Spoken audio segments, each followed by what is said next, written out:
मराठी, तुमचा विश्वास आमची ताकद. बुलढाणा जिल्ह्यासह संपूर्ण राज्याचे आणि शेजारील राज्यांचे लक्ष लागून असलेल्या जळगाव जामोद तालुक्यातील भेंडवळच्या घटमांडणीचे निष्कर्ष आज अखेर जाहीर झाले. सुमारे 370 वर्षांची परंपरा असलेल्या या घटमांडणीत यंदा पावसाचा अंदाज, पिकांची स्थिती आणि देशाच्या राजकीय संरक्षण स्थितीबाबत मोठे भाकीत करण्यात आले आहे. यंदाच्या घटमांडणीनुसार देशाचा राजा म्हणजेच पंतप्रधान आपल्या पदावर कायम राहतील, मात्र ते प्रचंड तणावाखाली असतील असा निष्कर्ष काढण्यात आलाय. सर्वात महत्त्वाचे म्हणजे देशाची संरक्षण स्थिती यंदा कमकुवत राहण्याची शक्यता असून संरक्षण खात्यावर मोठा ताण असेल. देशाची आर्थिक स्थिती देखील फारशी मजबूत राहणार नाही असे भाकीत या मांडणीतून मिळालेत. शिवाय शेतकऱ्यांसाठी यंदाचे वर्ष संमिश्र ठरणार असून पाऊस जून महिन्यात भरपूर असेल, जुलैमध्ये सर्वसाधारण, तर ऑगस्ट आणि सप्टेंबरमध्ये पावसाचे प्रमाण कमी राहण्याचा अंदाज आहे. काही भागांत महापुरामुळे शेतीचे नुकसान होण्याचेही संकेत आहेत.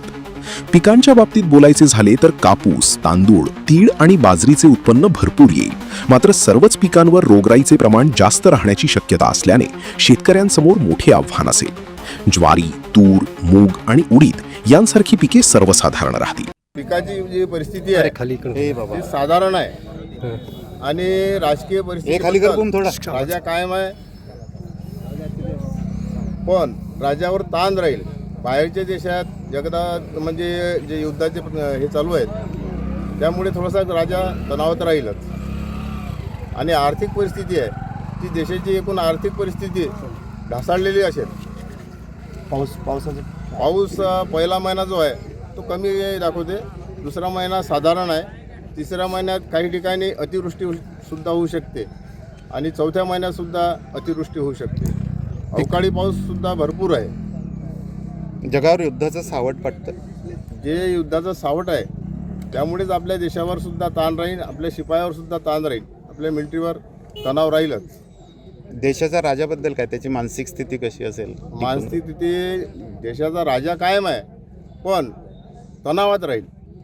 एकंदरीत पिकाची परिस्थिती काय? एकंदरीत पिकाची जी परिस्थिती आहे साधारणपैकी आहे, कारण पाऊस चांगला आहे, पीक चांगले येतील, पण तिसऱ्या आणि चौथ्या महिन्यात पाऊस जास्त आहे त्यामुळे बऱ्याचशा ठिकाणी नासाडी होऊ शकते. यावेळीची आर्थिक स्थिती कशी असणार? देशाची आर्थिक स्थिती एकदम मजबूत राहणार नाही, थोडी ढासळलेलीच असेल. 370 वर्षांची ही परंपरा पाहण्यासाठी मराठवाडा, खानदेश आणि मध्य प्रदेशातून हजारो शेतकऱ्यांनी भेंडवळमध्ये गर्दी केली होती. आता या घटमांडणीनुसार निसर्ग आणि राजकारण कशी कूस बदलतं हे पाहणं महत्त्वाचं ठरेल. ब्युरो रिपोर्ट, लोकप्रिय मराठी न्यूज, जळगाव जामोद.